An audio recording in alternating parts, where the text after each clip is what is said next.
dernier là, de vous asseoir, on va commencer.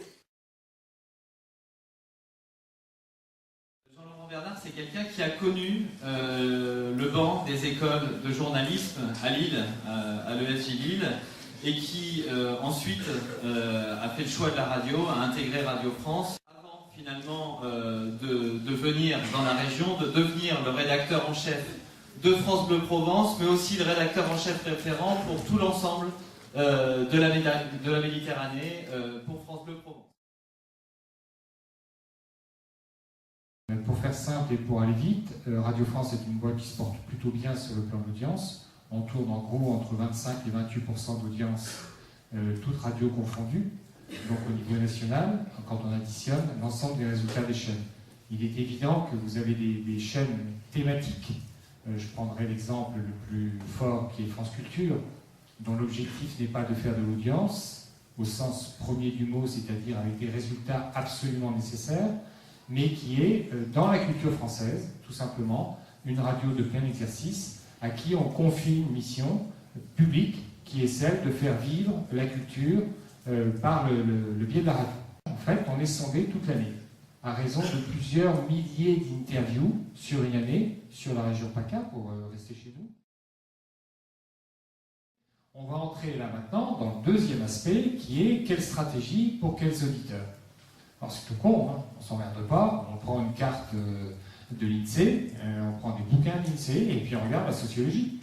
Et par exemple, c'est pas une surprise de découvrir qu'en Provence, Alpes-Côte d'Azur, je pense notamment à Nice, je pense pour une partie à Toulon, le troisième âge, le quatrième âge commence à peser infiniment plus lourd qu'ils ne vont peser à Dunkerque ou à Lille. Donc on se dit à ce moment-là, il va falloir qu'au moment où on va concevoir notre produit, on ait bien ça dans la tête, c'est-à-dire qu'on va commencer à travailler en masse, et sans aucun état d'âme. Je vous dis très clairement que, en guise de provoque, que sur France Bleu Provence, les moins de 25 ans, je n'en ai rien à carrer. C'est le dernier de mes soucis. C'est pas du tout dans ma stratégie. En revanche, à chaque fois que je vais parler des étudiants, que je vais parler de la vie étudiante sous toutes ses facettes, etc., je vais en parler en m'adressant aux parents. Quand on pose la question aux auditeurs, c'est toujours passionnant. Pourquoi est-ce que vous écoutez la radio? Pourquoi? Alors, il y a toujours les pour me cultiver, pour m'informer, etc. Oui, bien sûr, mais sinon, pourquoi? Et quand on est sur France Bleu Provence, et quand on pose la question aux Marseillais, eh bien, on découvre, et ça remet bien les pieds sur terre, qu'on écoute la radio pour le trafic, pour la météo, pour les points de circulation à tout le monde. Les informations, l'OM, la vie culturelle en Provence, oui, si, mais c'est le trafic. Nous, notre souci, si vous voulez, c'était de passer du statut de radio de complément. Donc, je vais sur France Bleu Provence quand je recherche quelque chose qui concerne mon environnement géographique immédiat. Et comme on sentait bien qu'on allait petit à petit aller dans une impasse, on s'est dit, on va sortir de ça pour offrir à nos auditeurs quelque chose de beaucoup plus global et donc devenir non pas une radio de complément, mais une radio essentielle. Ce qui veut donc dire que l'auditeur de France Bleu Provence doit savoir comment s'est passé le débat entre les candidats américains cette nuit. Donc, vous voyez, c'est des choses qui peuvent très bien varier. Quand il y a eu le tsunami au Japon, on a fait des lignes ouvertes là-dessus.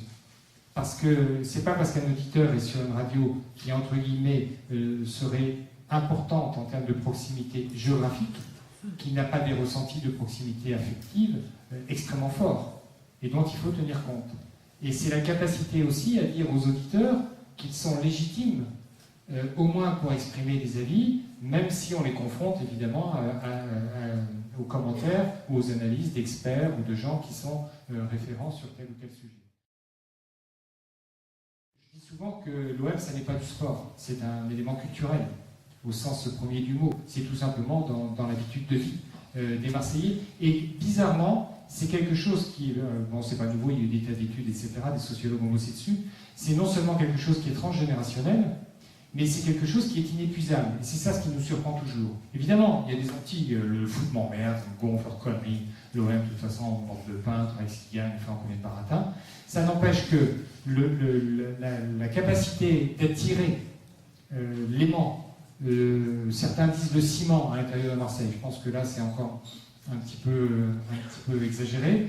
Tout ça fait que l'OM reste un vecteur fort. Vous voyez bien que, par exemple, des sujets comme la propreté, c'est stupéfiant, mais c'est inépuisable à Marseille. Inépuisable. On trouve toujours une capacité stupéfiante de réaction autour de ce sujet, et ça y va, et ça y va, et ça y va. Alors quand en plus on a la chance d'avoir des cripous, c'est le bonheur, parce qu'il n'y a pas besoin de chercher, quoi. On est tellement à ce moment-là, encore une fois, dans la culture marseillaise, que forcément, ce sont des choses qui fonctionnent au quart de tour. Et je vous dis ça avec un détachement absolu. Moi, ce qui m'intéresse, c'est de faire mon boulot, et c'est d'être en phase avec les auditeurs, sans pour autant, on pourra en parler si vous voulez, tomber dans un populisme qui finit par toujours en syndrome d'arroseur arrosé. Et donc, on a aujourd'hui positionné France Bleu Provence en disant, notre fonds de commerce prioritaire, c'est Marseille. Et donc, à chaque fois que je vais traiter d'événements ou de sujets en dehors de Marseille, je vais me poser la question de savoir si je peux le traiter d'une façon qui intéresse les Marseillais. Parce que sinon, si je perds Marseille, il y a en gros la moitié de l'audience qui disparaît immédiatement.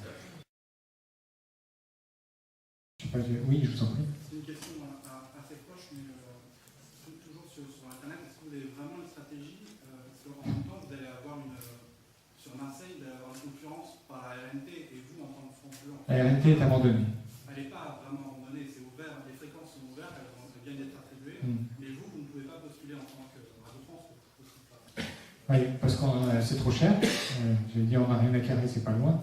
Mais c'est trop cher, et en plus de ça, aucune des grandes radios ne sera sur la RNT. D'accord ? Bon, après que le système se développe, comme il n'y aura pas de fric pour le développer, il n'y a pas vraiment d'inquiétude à avoir pour ce qui concerne le fait de ne pas y aller. Bon, merci beaucoup Jean-Laurent. Donc, on va rester, hein, c'est pour ça que je fais un peu cet aparté en fin de conférence, on va rester dans cet amphithéâtre. Pour discuter, vous l'avez vu, il y a un partenariat avec France Bleu Provence, avec Jean-Laurent Bernard. Donc, pour les étudiants, il y a les étudiants en journalisme qu'on aimerait bien briefer, notamment dans le cadre de la filière radio. Mais pour les autres, vous êtes libérés, même si les cours se finissaient officiellement à 12h30. Voilà, merci beaucoup.